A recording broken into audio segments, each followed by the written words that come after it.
Yo, what's going on, AP peeps? We have Chapter 30 of Alan Brinkley's American History for you today. The Crisis of Authority. Lots of multiple choice questions have appeared from this chapter, so be sure you are familiar with a lot of the concepts that I will go over. All right, let's get started with the youth culture. The new left begins to emerge in the 1960s, and this is made up of many whites that champion rights for minorities and women as well. Students for a Democratic Society, or SDS, is created during this time, and they are anti-war activists that use terrorism by the end of the 1960s. So in the beginning, they were protesting the war, and their methods became more violent as time went on. UC Berkeley, or the University of California at Berkeley, saw the birth of the free speech movement, and students here objected to not being able to allow to use school grounds for political debate. So this is where we see many colleges throughout the country really protesting the Vietnam War.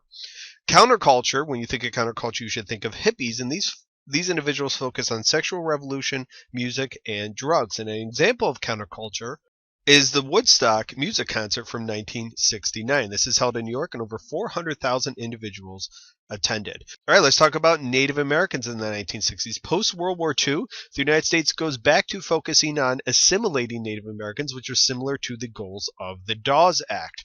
In 1961, Native Americans issued the Declaration of Indian Purpose, which calls for self-determination for Native Americans. In 1968, the Indian Civil Rights Act is passed, which recognized tribal laws within reservations. So this gave more rights to Native Americans on their own sovereign land. When we're talking about Latinos, somebody you should be familiar with is this guy, Cesar Chavez.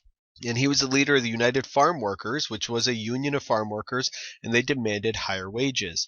He went on a higher strike and got the support of Robert F. Kennedy in 1968 for his campaign. And there's actually a new movie coming out about Cesar Chavez. Gay liberation, or the gay rights movement, really gets a huge boost in the 1960s. The Stonewall riots occurred in 1969, and the Stonewall Inn was a bar that police arrested patrons of a gay bar, and they clashed with these patrons. And this really helped birth the gay rights movement. And new activist groups emerged across the nation in response to the Stonewall riots. When we're talking about feminism, it's important to go back and review a term, the cult of domesticity. This is an idea that was around for much of the 18th and 19th century, the idea that women are expected to stay at home and raise a family. And here you see a magazine from 1867, which kind of reinforces this idea of the cult of domesticity. You see this in the 1950s with TV shows like Leave It to Beaver, and this is exemplified with women having 2 children, a suburban house, and they would be stay-at-home moms. Now, Betty Friedan comes along. You absolutely positively must know her, and she writes a book called The Feminine Mystique, and this is a best-selling book that launched the modern women's movement. And she argued in this book, her thesis was that many housewives in suburbs were not happy and they lived unfulfilled lives, that simply being stay-at-home moms did not bring as much fulfillment as these women had hoped. Friedan goes on to be a founding member of the National Organization for Women, which was an influential feminist organization, and they helped bring attention to lack of women in certain professions and politics. Many women faced discrimination in anti-war and civil rights organizations, so they began to focus more on women's rights. In 1971, affirmative action guidelines for the government included women, and in 1972, this is a very important year because of Title IX. Title IX states, and this is Title IX of an education law, it states that no person in the United States shall, on the basis of sex, be excluded from participation in, be denied the benefits of, or be subjected to discrimination under any educational program or activity receiving federal financial assistance. And what you see here is this is a big boost in particular for women's sports, both in the secondary level and collegiate levels as well.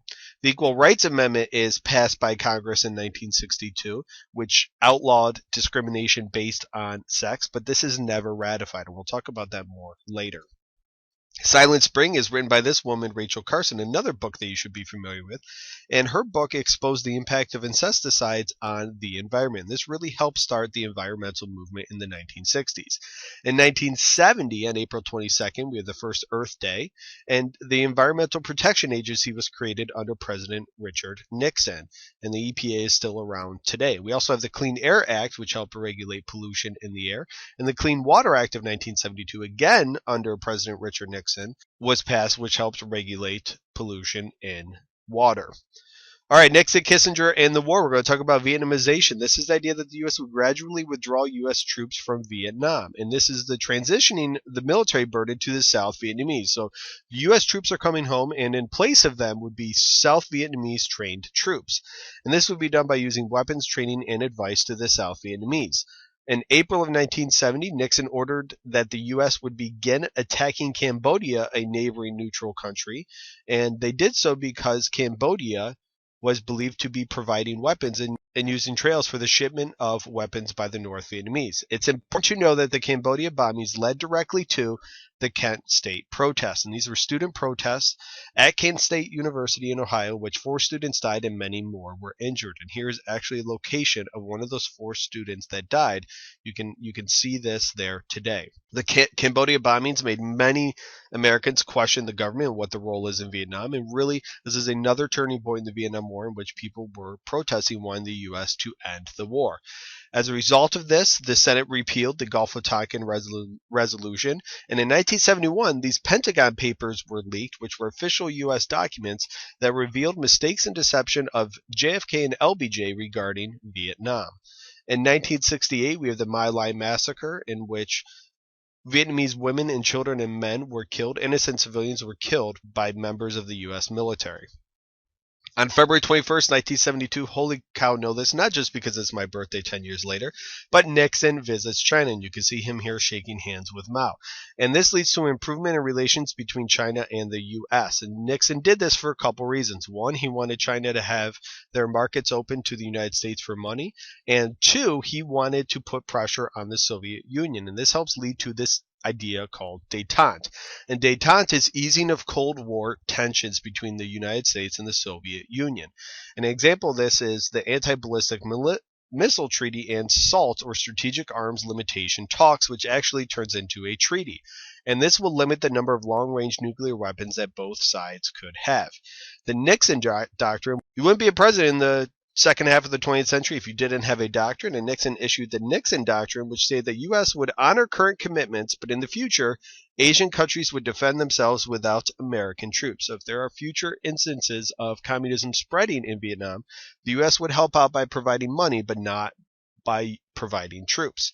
Syria and Egypt attack Israel, and the United States provided $2 billion in aid to Israel, and this led to Arab nations responding with an oil embargo on the U.S., which saw oil and gas prices increase drastically. In the 1970s, you will see gas prices and oil prices increase, and you'll also see inflation increase drastically as well. Nixon believed in something called the silent majority, and this is the belief that most Americans supported the war but were not vocal in that support. And he also believed that they wanted to reduce federal interference in state government issues. The Warren Court is a Supreme Court led by Chief Justice Earl Warren from 1953 to 1969, and these decisions affected the rights of criminals and the accused, religion, civil rights, and women as well. And there's the Warren Court, and in the middle is Chief Justice Earl Warren. Mapp versus Ohio deals with the Fourth Amendment and the search and seizure rights for individuals. Gideon versus Wainwright was a Supreme Court case that said that you were entitled to a lawyer even if you can't afford one. So this is where you will see public defenders come into play. Escobedo versus Illinois is you have the right to a lawyer from the time of your arrest. So you can say, I want to speak to my lawyer. Miranda versus Arizona guarantees you the right to remain silent, meaning that you do not have to testify against yourself or provide information for police if they're questioning you about a crime you may have committed. Engel versus Vitale deals with school-sanctioned prayer, and it says that schools were not allowed to sanction prayer. Griswold versus Connecticut determined that birth control is legal, and Tinker versus Des Moines deals with the Vietnam War. There were several students in this high school who were wearing black armbands to protest the Vietnam War. They were suspended, and the Supreme Court reversed those suspensions, saying that you are allowed to protest, or that free speech doesn't end when you walk through the school door as long as it is kind of peaceful.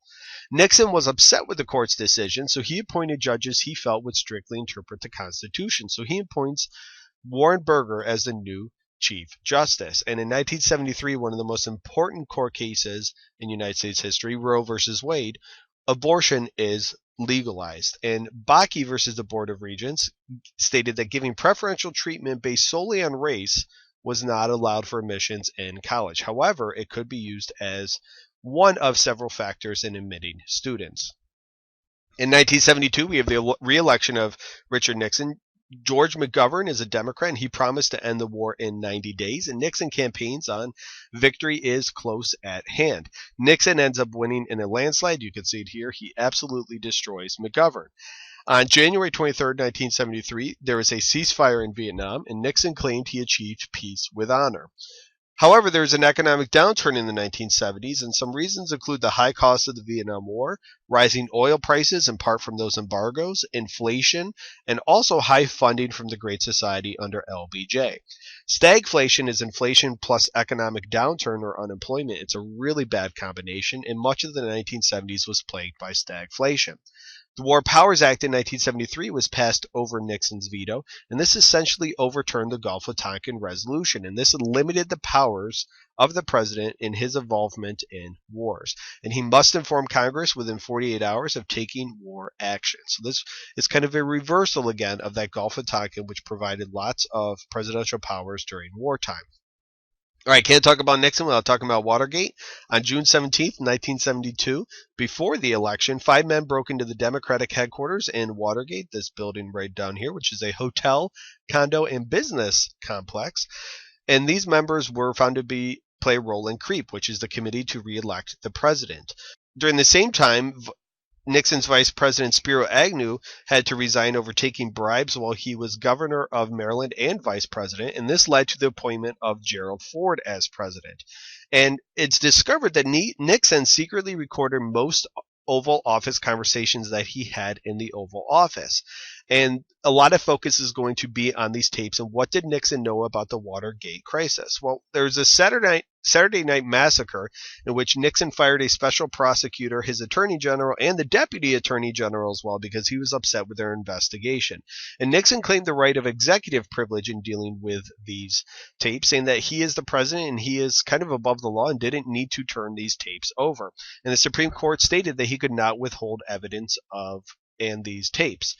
The House drew up impeachment charges because it became apparent that Nixon played a huge role in the cover-up of the Watergate scandal. So before the impeachment actually started, before the House actually brought charges against him and impeachment was finalized, Nixon resigned. He absolutely would have been impeached, and he absolutely would have been removed from office as well.